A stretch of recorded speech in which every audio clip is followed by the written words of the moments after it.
বন্ধুরা দেখো, আমার ঘরের মেঝে এইরকম পরিস্থিতি হয়ে আছে। আমাদের দুটো ঘর তো, একটা ঘর ঠিকঠাক করে আমি ভাড়া দিয়েছি, আর এই ঘরটাই আমি থাকি। তো এই ঘরটা সারানো হয়নি এখনো, মানে অর্ধেক হয়ে আছে।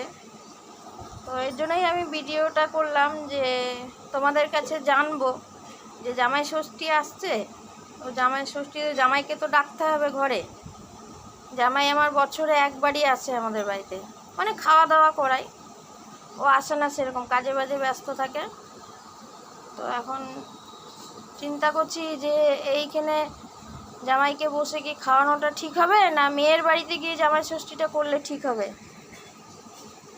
দেখো, এই যে আমার ঘর সব আধ ঘামচা হয়ে আছে, দেখেছো? ভেঙে চুরে একাকার হয়ে আছে। একটা ঘর তাড়াতাড়ি ঠিক করে দিলাম, ঠিক করে ওটা ভাড়া দিয়ে দিয়েছি, যে ঘরে আমার ছেলে থাকতো।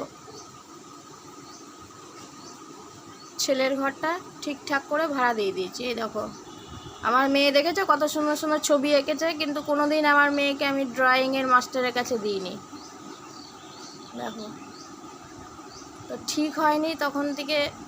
দেয়ালে ওর আঁকতো আর দেয়ালে চিটিয়ে চিটিয়ে রাখতো। দেখো ছবিগুলো, দেখো কোনোদিন ওকে আমি ড্রয়িং মাস্টার দিইনি।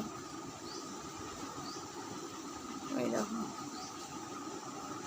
এই হলো আমার ঘর। এটা এখন ঠিকঠাক করতে গেলে অনেক টাকা পয়সা লাগবে বন্ধু। মেয়ে বিয়ে দেওয়ার পর থেকে আমার সেরকম রোজগার পাতি নেই।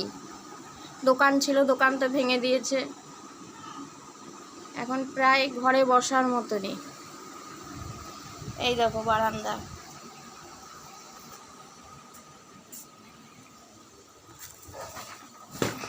দেখো বারান্দারও কি অবস্থা হয়ে আছে।